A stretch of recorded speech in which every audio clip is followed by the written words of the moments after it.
welcome to eDuck Podcast episode number 5. And rejoining us this week, Erik Scopel back in the fold after a week off. It won't be another Boydstun monologue. Yeah, that's a good thing. Well, maybe not. I don't know. Yeah, apologies for last week for my absence. I was sick, and somehow I have to drink water here to quench my thirst and get my throat back. I've been sick for the last 12 days. It's an absolute bummer. That's just a pain. And I mean, allergy related. The doctor illness. The doctor claims it's allergies, but I've never had anything like this before.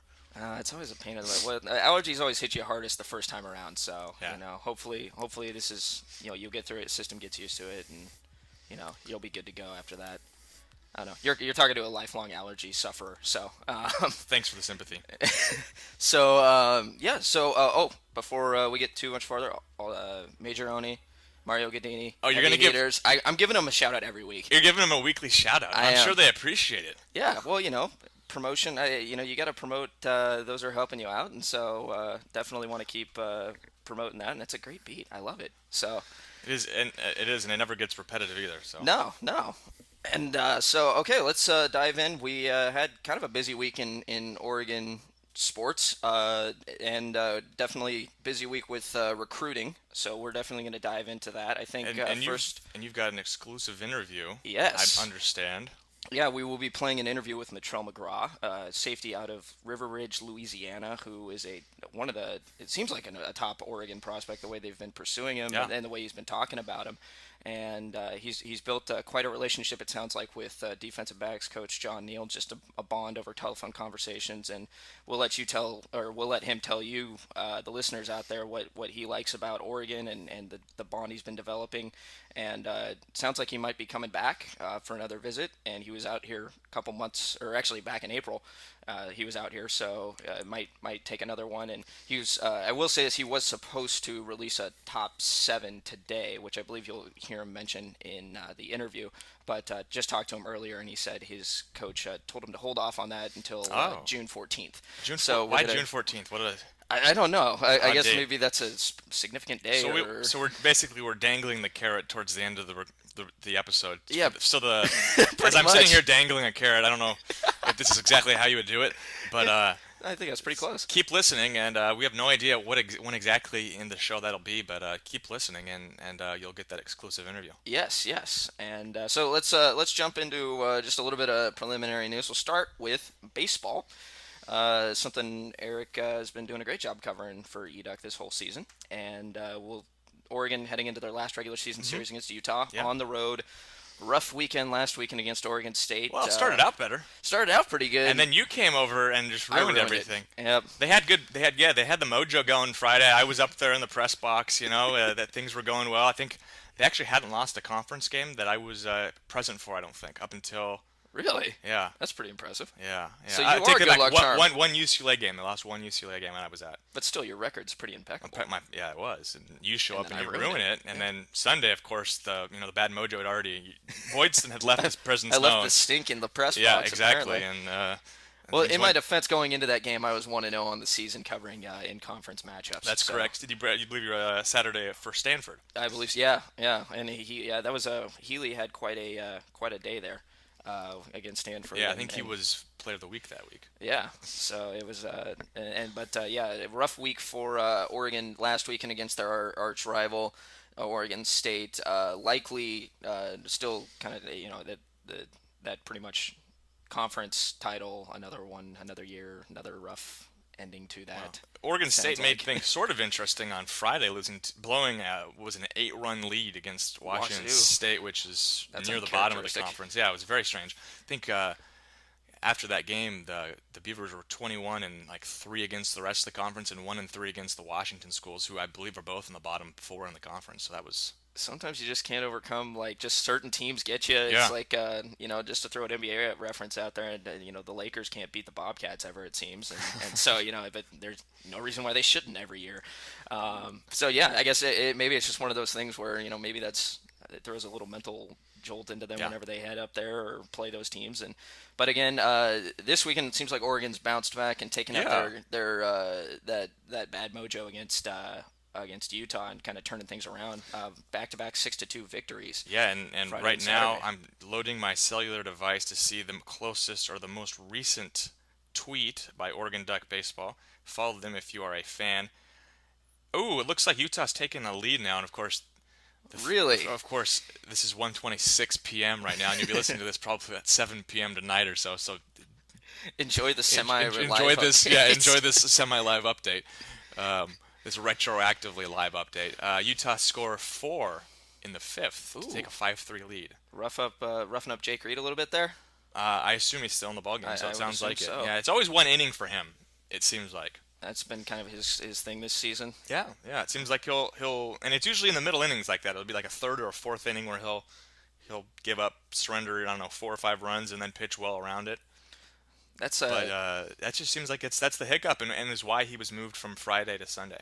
Yeah, well, and they've gotten a heck of a Friday starter out of Tommy Thorpe. And Irvin's been set great. the school or tied the school record with wins in a season as a true freshman. Yeah, that's impressive. Curious to see what he decides to do here moving forward.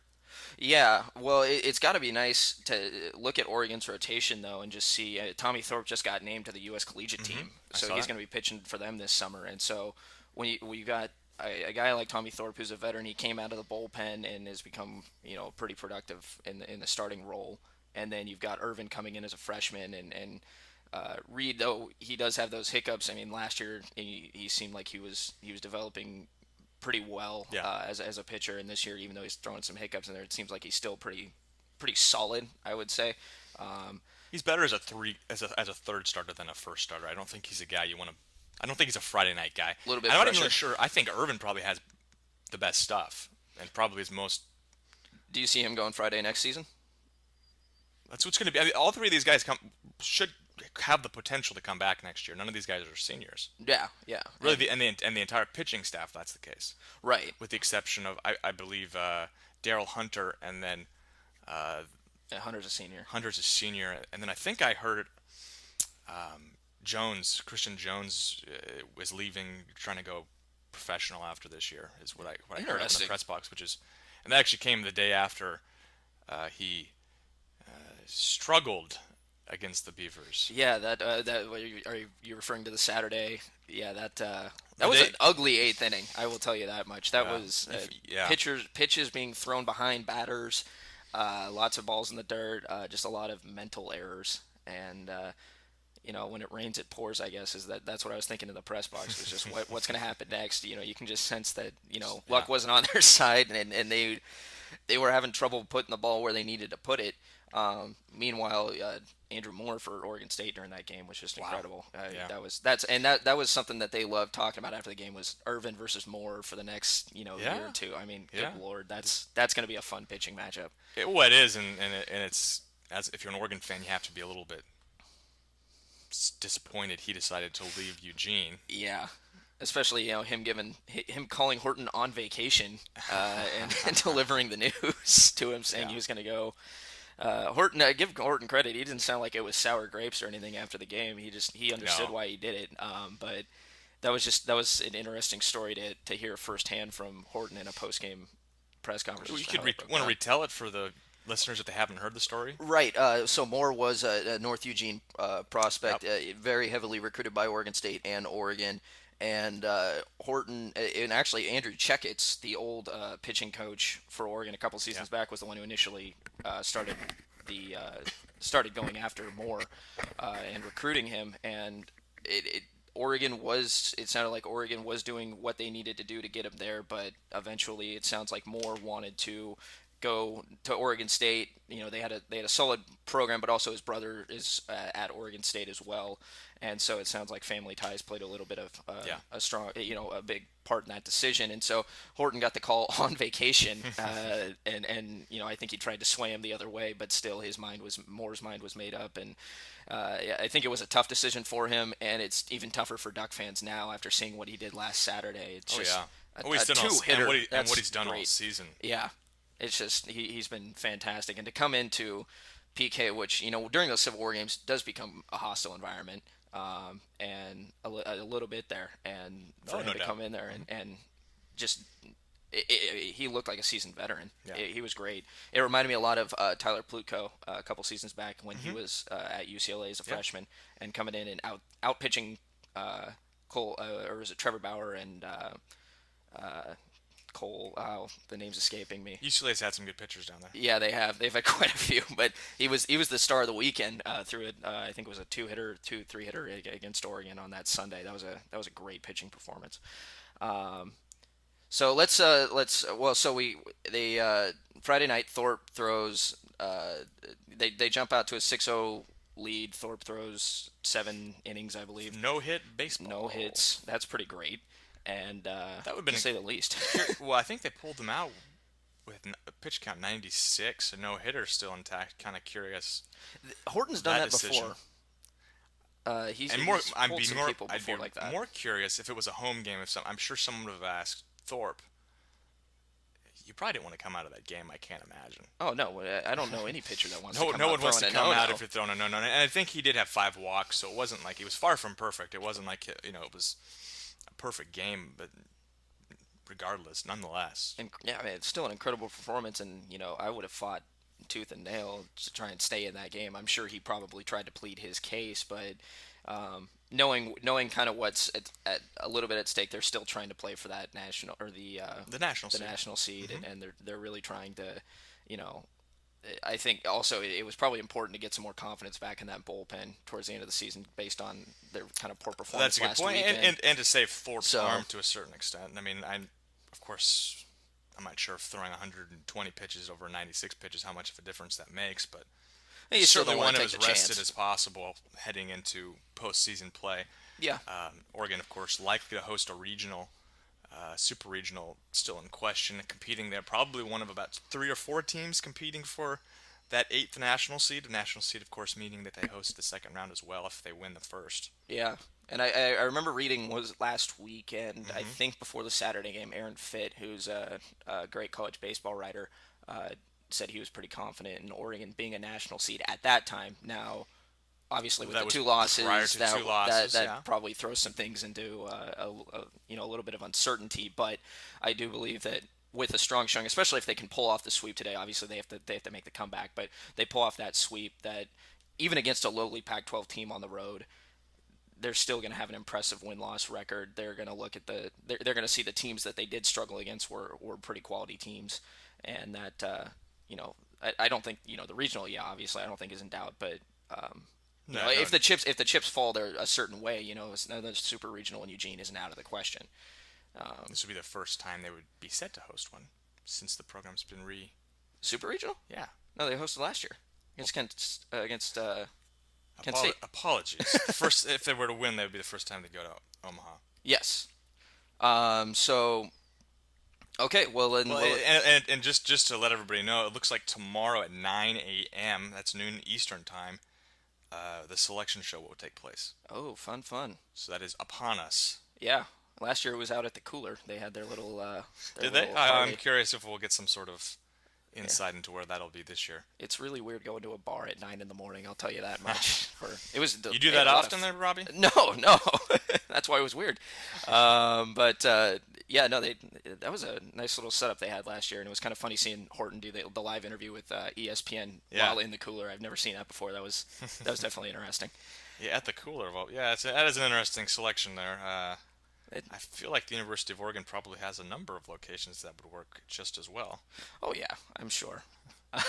Let's real quick I want to mention this just because after watching him for the last 3 years, this really isn't too much of a shock, but J.J. Altobelli named to the Brooks Wallace watch list for the top shortstop in the nation. Watching him defensively over the last 3 years has just been kind of incredible. It was kind of funny the first year being able to cover that team and hearing the running joke in the press box, just calling him Brooks Robinson because he was playing over at third base, and he was a human vacuum. He stopped everything there and made the switch back over to shortstop when Cerno left, and Casey Cerno left, and did fantastic there too. Still just defensively one of the best players I've seen out on a diamond.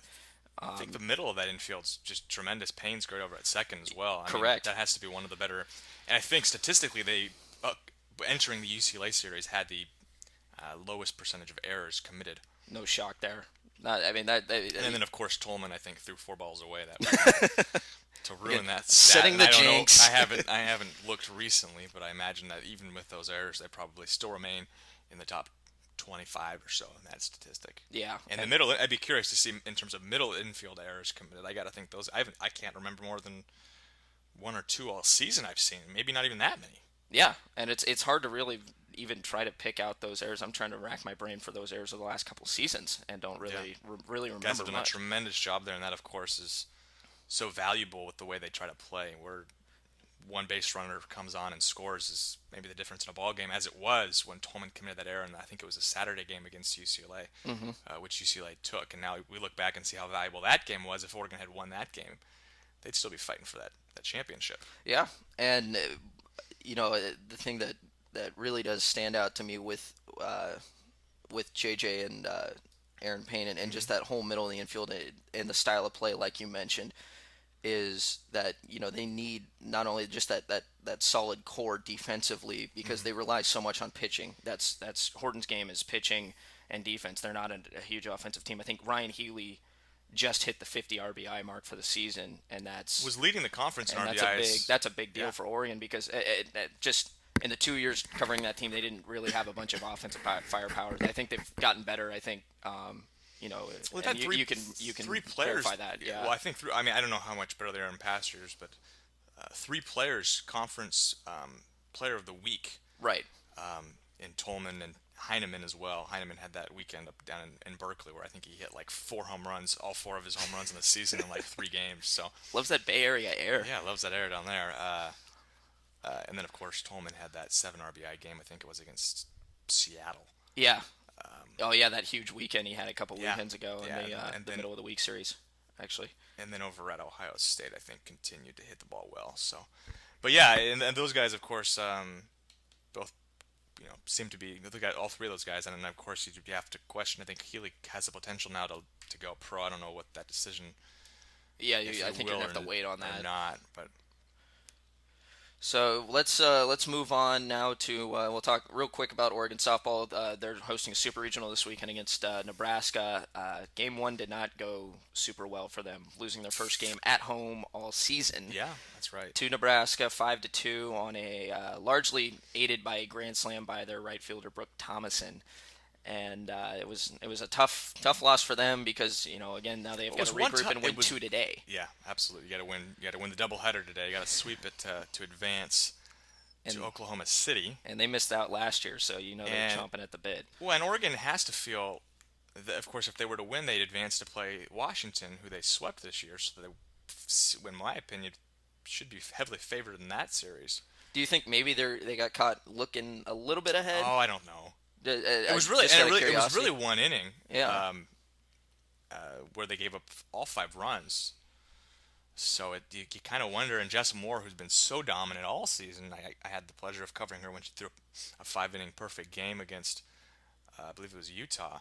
It was Arizona. Sorry. Mm-hmm. It's just kind of like you're scratching your head, but we'll see how they bounce back today. Obviously, big games over there at Howe. Kind of wish I was down there to watch. Oh, the atmosphere's just got to be incredible. I do want to say one thing. My parents went to that softball game. It was the first softball game they'd ever been to for the University of Oregon. Right.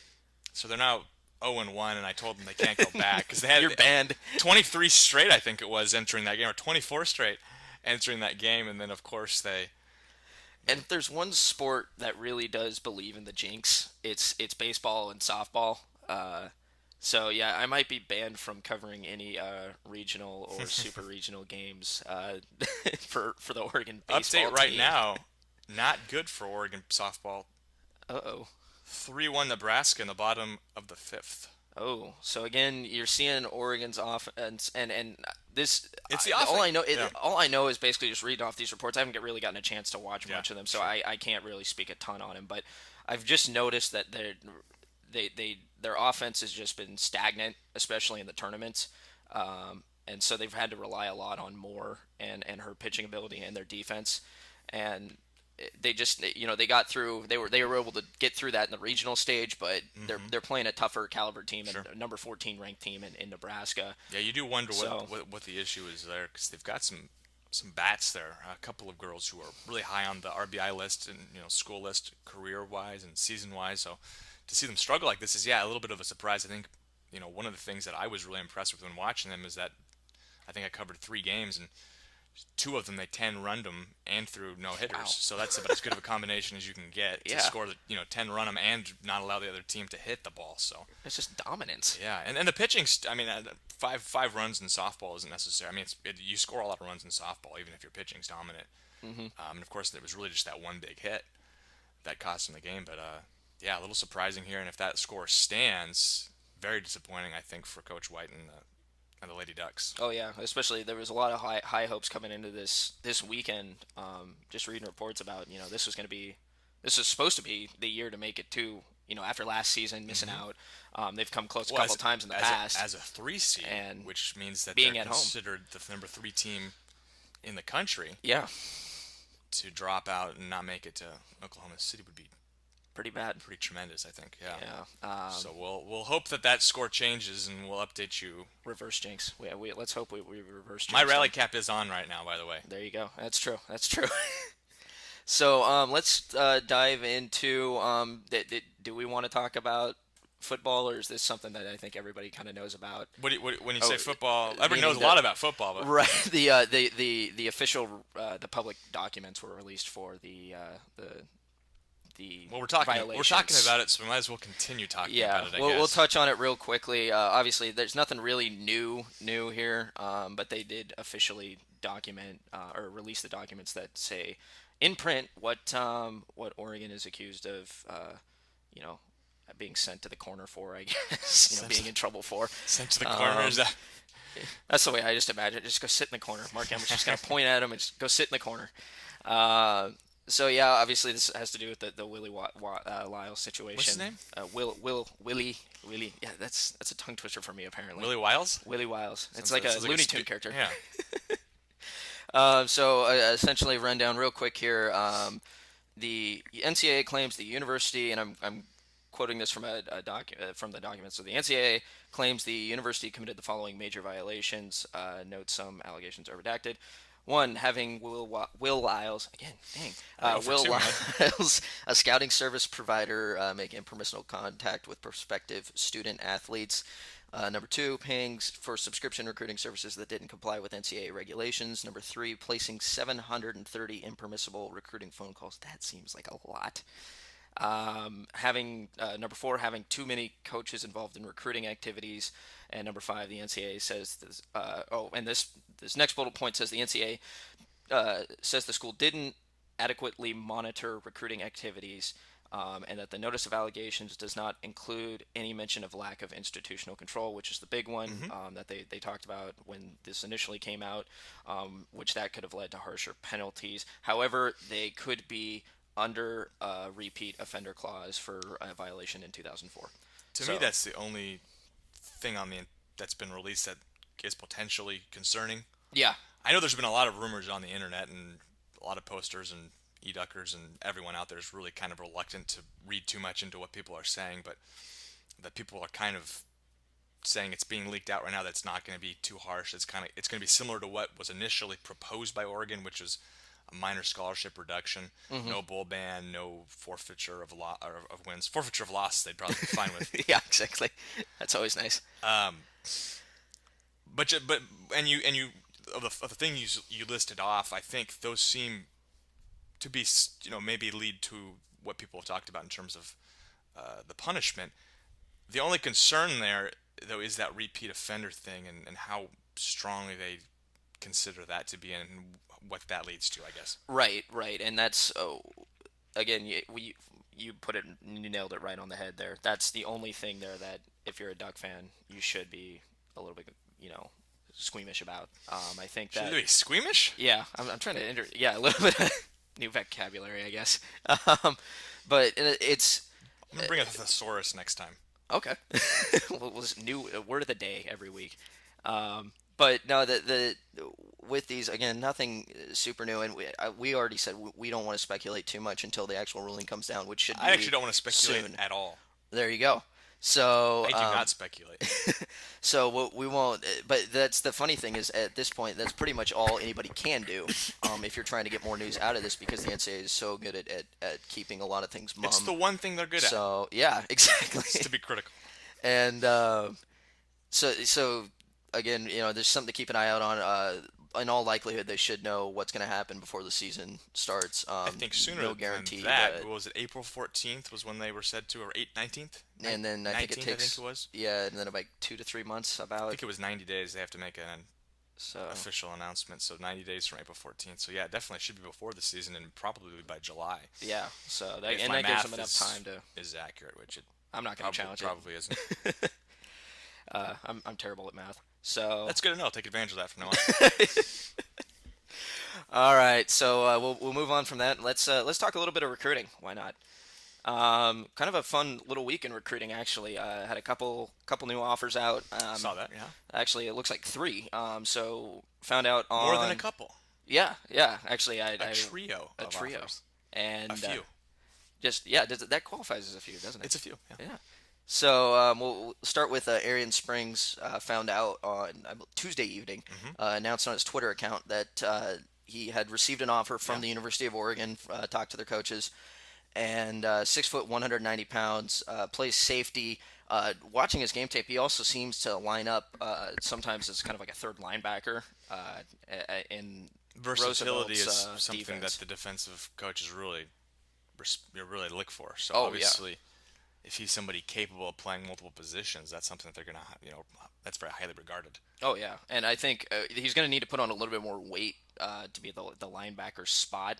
Obviously, he's got plenty of time to do that. He's got over a year. Pretty good frame there to put on weight, it looks like. Yeah, and he does. And the way he plays, he's definitely, he's great at chasing the ball down, tackle. He seems to be kind of just wherever the ball is, and that's kind of the best way to describe him. As a safety, he's got very good speed in order to, and very good just timing, and able to, knock, if not intercepting the ball flat out, he knocks the ball away.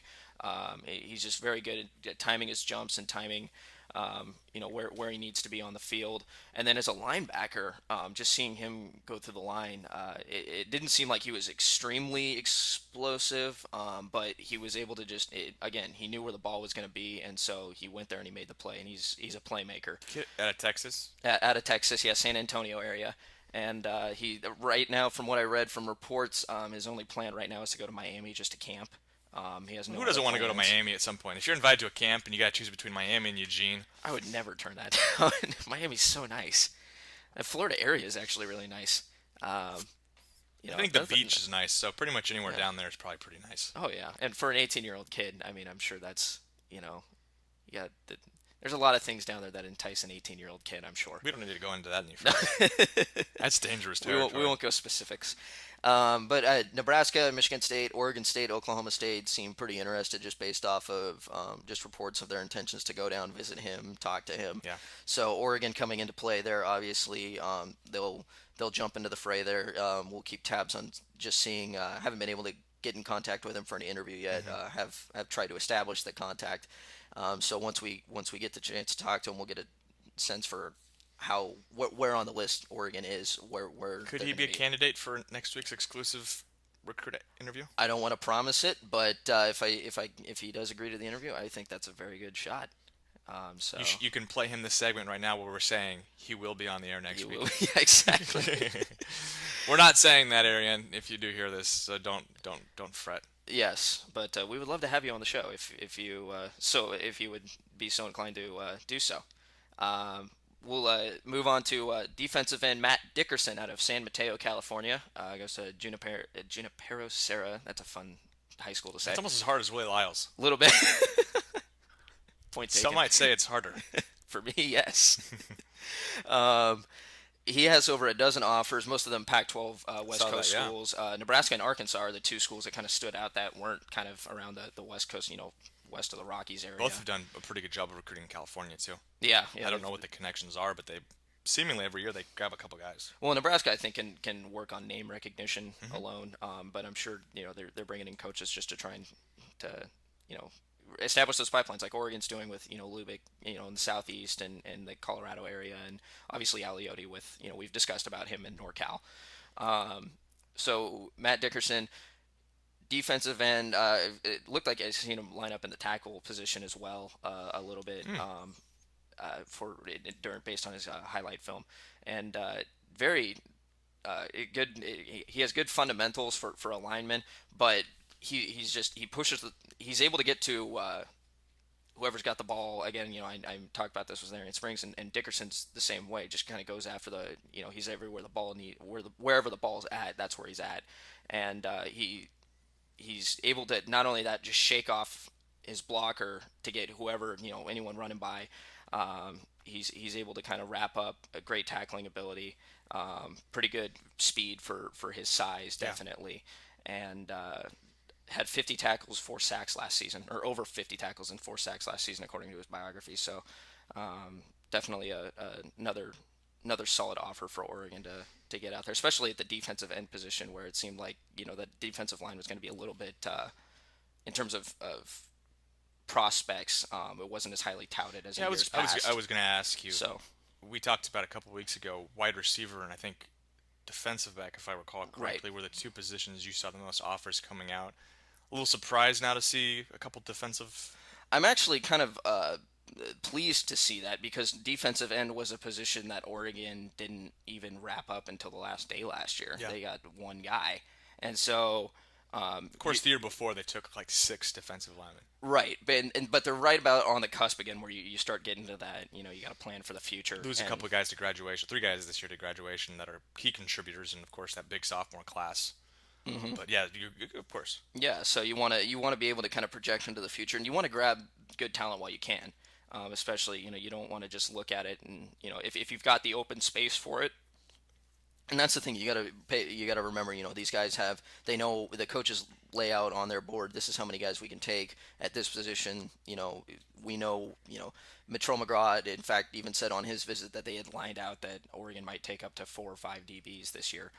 It's about pretty similar to what you thought. Right, and so, yeah, so defensive end, while not a primary, reload area right now for the Ducks, if you can get a solid player like a Dickerson, or bring in one guy, bring in 2 guys, at least you're going to be able to shore up, especially, if there's an injury, you're going to be able to have that extra guy back there, which is important, because injuries follow you wherever you go in football, no matter what position you're playing. Sadly, that is true. And third offer?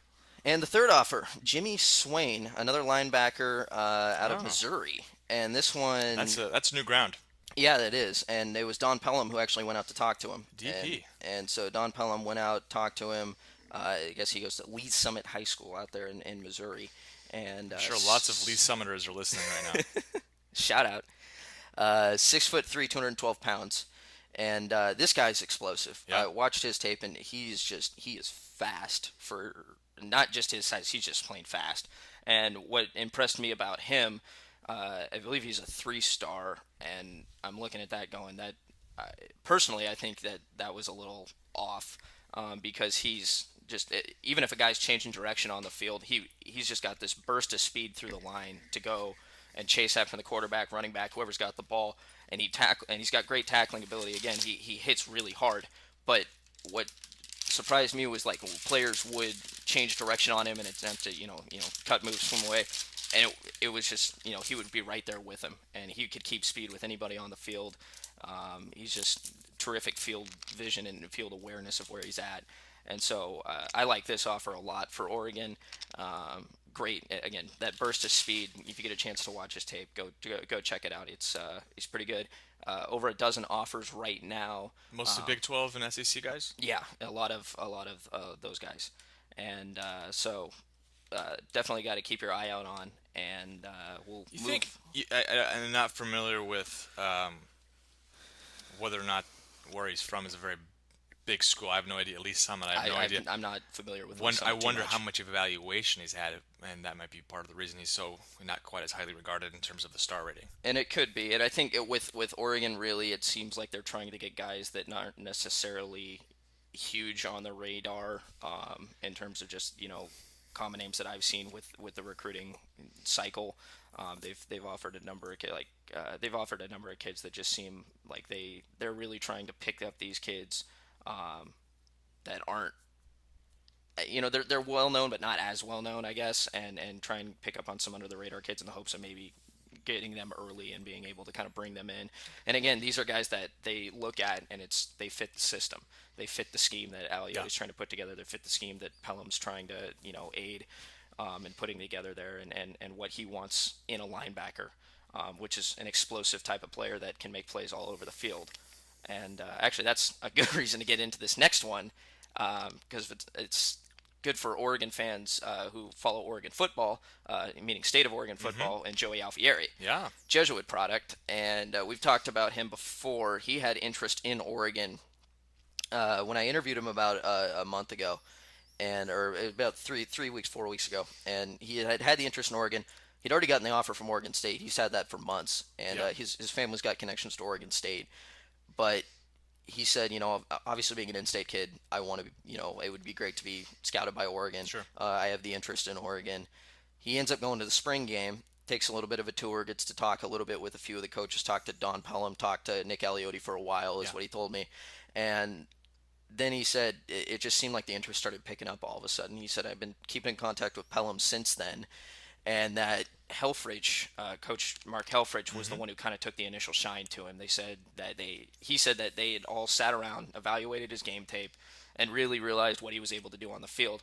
And the fact that he had an impressive showing at the Oakland NFTC camp last weekend. Heard about that. If you read, Greg Biggins wrote a report about Alfieri kind of coming out at the top of the class there for the linebackers who went down there. He was very impressive, and I don't remember the source, and I don't want to quote somebody who's not affiliated with Scout, but somebody did say he was the best linebacker they had seen thus far in terms of evaluating these camps. And that's huge. That's not only huge for Alfieri, and it's huge for the state of Oregon and their football and the way that their players are perceived. Yeah, and that's something that I've been asking a lot of these players, just knowing that Oregon's on a hotbed for football. I mean, do you guys feel underrated? Do you guys feel like Oregon kind of gets a little bit of a bad rap, just in the fact that there's not a ton of players out here scouted, and this isn't the Southeast, but to see a guy like Alfieri kind of get a lot of attention, especially early on. We're still early in this recruiting cycle, and for him to get that going into the summer, that's going to help a lot of guys. You got your Connor Humphreys, who is a U.S. Army All-American. He's been doing good. I've been reading reports about guys like Jordan Morgan, Sam Bodine. They're making a little bit of Mondu, obviously making an impact, getting an offer from Oregon here about a month ago. So it's been a nice little month and a half to get updates on these kids from the state of Oregon, and especially for people who do follow, not only Oregon football, but there are the people in the state that really do want to see these in-state kids stay in-state. And I know that towards the end of the recruiting cycle, Johnny Rajan, we talked about. Yeah. Johnny Rajan was one of those kids that, even though he was brought on really late in the game for Oregon, there were a lot of people that didn't want to see him. Last week, I believe, before signing day. Yeah, and so it's not a shock that he picked Cal, but I think a lot of people, once they found out Oregon was a possibility for him, they wanted him to stay in, and so to see Alfieri either go to Oregon State or Oregon, obviously people listening to this podcast want him to go to Oregon, but just to keep him in state as a top prospect. We might have a little bit of a Beaver listener contingent. Come on, don't you think? eDuck? Listen to the enemy. Pick up. You want to know? If you want to become well-rounded, you got to listen to everything. I listen to the Beaver podcast all the time. There you go. I can't tell if you're being facetious or not. I don't think that one exists at this point. I have not come across one. So there we go. So we're already ahead of the curve. We are. Oh yeah. Yeah. We are the curve. Yeah. Well, let's continue. I want to mention briefly Morgan Mahalik got some video from Brandon Huffman from his Elite 11 San Francisco. I heard he performed really well. He did, and he's one thing that stood out to me on tape. His accuracy on the run is very good. That sounds familiar. Yeah, a little bit like someone we know who's currently quarterbacking Oregon. Well, we can call him MM1 and Mahalik MM2. Oh, there you go. Yeah. That's a good classifier. I think I stole that from somebody. I forget who. I apologize if they're listening. So, yeah, Morgan, he does continue to show those kind of very Marcus Mariota type tendencies. And, we don't want to beat a dead horse into the ground here, but you got to love the fact that they're bringing in someone who's almost like who's who seems very much like a carbon copy of Marcus Mariota, in that, if you're seeing this much success after 1 year with Marcus, and who knows what's to come, bringing in Morgan, coming in next year, and then having him learn, and being able to learn, and then come in and probably take over. Obviously, a lot can happen, but it sounds like this guy could be the quarterback of the future, and that's a very positive sign for Oregon fans who are really interested in this kid. Is that video available on the site? It should be, and if not, I will put it up. So, fair enough. Yeah, and we'll have it up on Scout, no doubt. It is available. Could the video on be Scout right now. Exclusive podcast video? We just hear. You just want the audio. Just the audio of him throwing and people congratulating him how well he threw. Hear the football whipping through the air and hitting the gloves. That's the way to kill 5 minutes, I'll tell you what. Yeah, that's true. That's how you fill time. Speaking of filling time, but doing so more using valuably, we're gonna play the Latrell McGraw, the other MM. There's too many MMs right now. Yeah. That's gonna make it. Yeah, it's gonna make it a little bit more confusing. He's not MM3. He's got to be something else. No, because he's gonna be defensive. So you gotta have a defensive and offensive classification. We're gonna have to figure out, I think. Yeah, maybe he's MMD and the other guys are MM. 01, MM02. MMD is I like that nickname. It is. It sounds kind of cool. It sounds like WMD. Yeah. All right, so let's play the interview with Latrell McGraw, where he talks about his bond with Oregon. So with where you're at with offers and schools talking to you right now, who has been in frequent contact with you as of late? Oregon, UCLA, USC, Florida State, Notre Dame, a couple more schools. I'm just curious as to, being about a few months into this recruiting process right now, how does that make you feel to have that amount of schools from that amount of diverse schools from all across the country really trying to get you to come to their school? It's a blessing, man. At the end of the day, I know that there's a lot of people who aren't really going through this process who wish they could. And at times, I can admit it can be stressful, just kind of thinking about the whole process itself. But at the same time, you just have to have control over your situation, your process, because at the end of the day, it's all going to boil down to where do you want to go, So it's a blessing, man. Excellent. Now with Oregon, who's been in contact with you? Has it been Coach Neal, and if so, how frequently have they been in contact? Coach Neal came by my school last Wednesday, and I try to talk to Coach Neal once a week over the phone, and then we'll message each other during the week. Make trade messages a couple times a week. So I keep a very good relationship with Coach Neal, and he's a great guy to talk to. And every time I talk to him, he just gives me different pointers on life. And one thing I can honestly say is when we talk, we may talk about the commitment for 1 minute, literally. Then the rest of the conversation is just us talking about life, man. So Coach Neal is a great person. Do you like being able to establish those types of relationships with these coaches, and specifically with Coach Neal, being able to kind of have more of a personal relationship than just a talk football one? Yeah, man. It's a balance. It's great because with all these schools recruiting, so many coaches have different ways of pitching their school to. Some like to talk about the NFL, some like to talk about the academic standpoint, some like to talk about playing time as a freshman. So just to get a different outtake on things, like he talks to me about the NFL. Obviously he talks to me about playing time. He mainly talks to me about life. If I was to divide up into percentages, I would say 80% is talked about life situations. 5% is NFL, and the other 5% is playing time. And I say Coach Neal is just a great person to talk to, and I really enjoy our relationship that me and Coach Neal have. Excellent. When he visited, what did you guys talk about then? Was it similar topics, and did he get a chance to kind of watch you play, evaluate you, anything like that? Yeah, when he visited, I spoke with him for about an hour. Me and Ohio State coach was in the room too, but me and him talked, and we just talked about different things, about things when he was at, I think he said Ole Miss, when he was coaching at Ole Miss, and just talking to me about the South and stuff like that. So he got a chance to watch me practice, and he told me that he can tell just watching me practice that they can just about put me in on the field and I can make plays. So Coach Neal is he's a great guy to have a conversation with. All right, and then where are you at with visits, things like that? What about are you taking any upcoming or participating in any camps? To be honest with you, as of now, I'm not, because I've been so focused on spring football. But I'm hoping I can get like a late invite to the opening, and that'll give me enough chance to go up there and argue and visit there. And I'll be going to Florida State sometime this summer, and I really want to get a chance to go out to Ohio State. And I'll be back in California June 27th to June 30th, and June 27th to June 30th, at this little B2G camp, and then I'll be June 21st. I'll be up in Florida for like this little 7-on-7 national tournaments. I'll have a couple of spare moments to do some visits, man. But I really want to make at least 3 more visits, and then just go from there. And then going from there, will you be taking officials, or will you be looking more to narrow it down? What's your commitment timeline right now? Is it farther off in the future, or is it a little bit closer? To be honest with you, I haven't even got a chance to narrow things down yet, but I've been really looking at a few schools, and I'll name next Sunday. I'll name probably my top 7.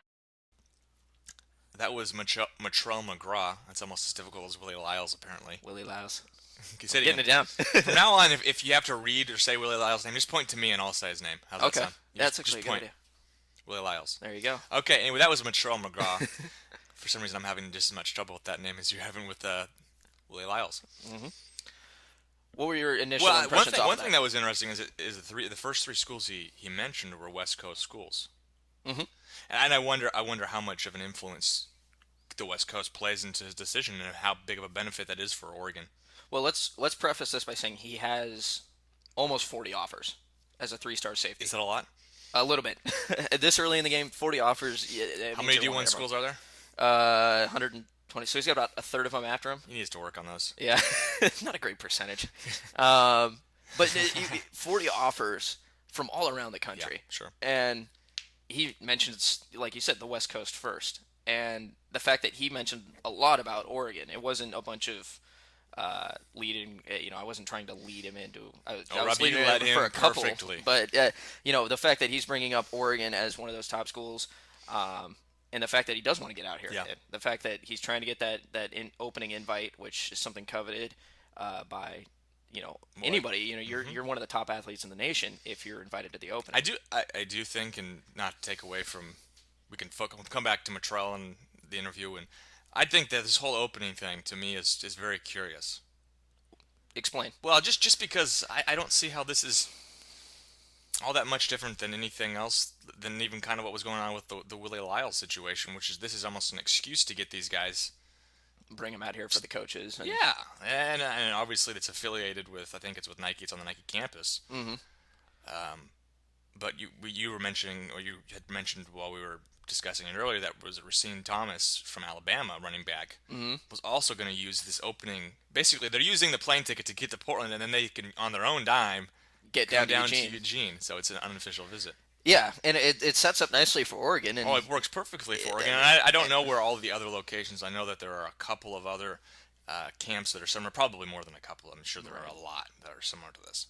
Yeah, well, but how much of? Go ahead. Well, for example, Joey Alfieri last weekend when he was down in Oakland mentioned that he went to Stanford right after that. So these kids use these camps not only to just get down there to perform, they use them to talk to a school that they like and for the school to bring them in. And it's great for the prospective student athlete. Oh yeah. Maybe every school should have one of these camps. I think if they could, they would. There has to be a camp within 100 miles of them. Yeah, I think that's why. If you look at like all these camp schedules, I've talked to kids, I'm going to camp in Chicago, then I'm going to go down to Miami. Then well, if it's all equal, I'm okay with it. I just think it's highly questionable. I don't see how it's that much of a difference from what Oregon was supposedly doing. I don't know. It blurs some lines, I guess. It kind of does to me. I don't know. It's like you're almost taking advantage of this whole camp system, and I don't know how much Oregon is involved, and I'm sure they probably say they aren't involved, but I got to think that McGraw said that he was hoping to get an invite. Yeah.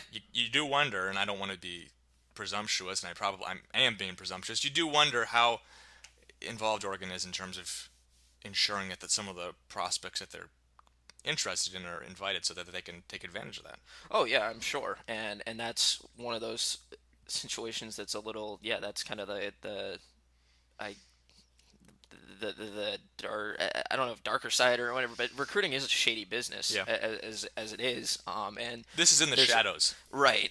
And so there's these things that go on with recruiting that, sometimes they just seem contradictory of each other, like you're pointing out. But I guess some things are allowed to go, some things aren't, and it really all comes down to how closely these schools are monitoring and what the NCAA is doing to monitor it, and how deeply are they doing it? Is it I find it hard to believe that they're having watchdogs over every single school in their recruiting practices. They follow every single tweet, every single. And I do want to say, I know this is not unique to football. AAU tournaments, things like the Global Challenge, which takes place in Portland, which the University of Oregon took advantage of in previous years to bring some of the recruits up and then have them come down to Eugene. Happens all over the place. It's just a strange thing. I thought it was worth mentioning. I don't understand how that's it all a fair point. Fits in there. Yeah, no, that's definitely a fair point, and that's something that. As I get deeper into this whole recruiting cycle, I mean, this is my first official full year doing it. I did most of last year, but it's just interesting seeing, sometimes that, you'll be on a phone with someone and they'll say something and it's like, well, wait, is that okay, right? Is that okay?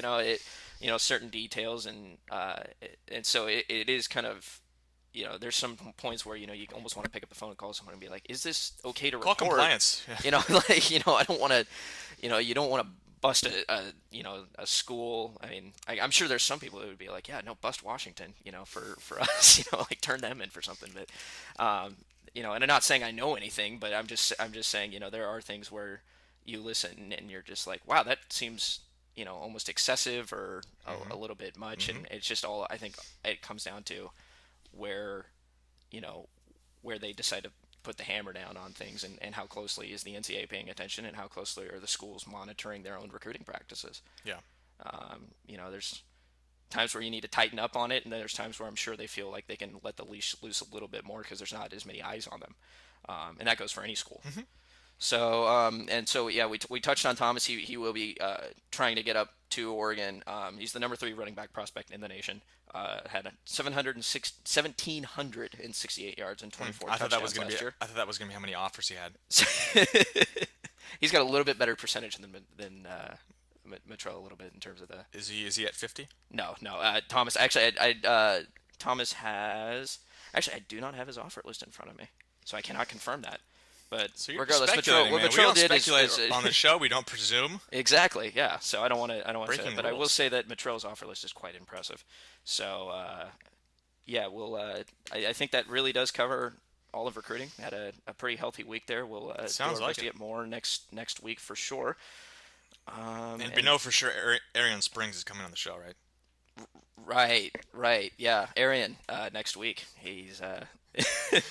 Now you're just putting me on the spot. Now I have to. I'm putting this on the spot. Now you have to. I'm just giving you some incentive because the show it's been promised. Now I need to find something to get for you. We'll have an exclusive interview with Helfrich or something next week. For me? Yeah, exactly. I'm gonna follow him to his house. I'm gonna stake it out when he takes his kids to school.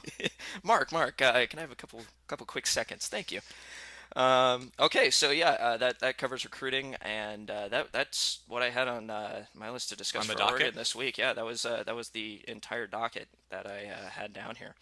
So I think right here, unless you got anything to add here, I think we're gonna wrap it up. I'm trying to think of something clever to say before we end, but I can't think of it because I'm not that clever.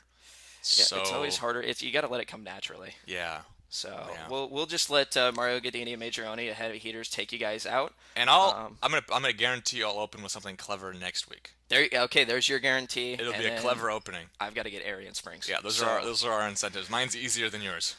Well, we'll see how this goes. So next week, we'll see how we did on our guarantees. You guys can call us out on it out there in cyberspace. And please be sure to keep listening.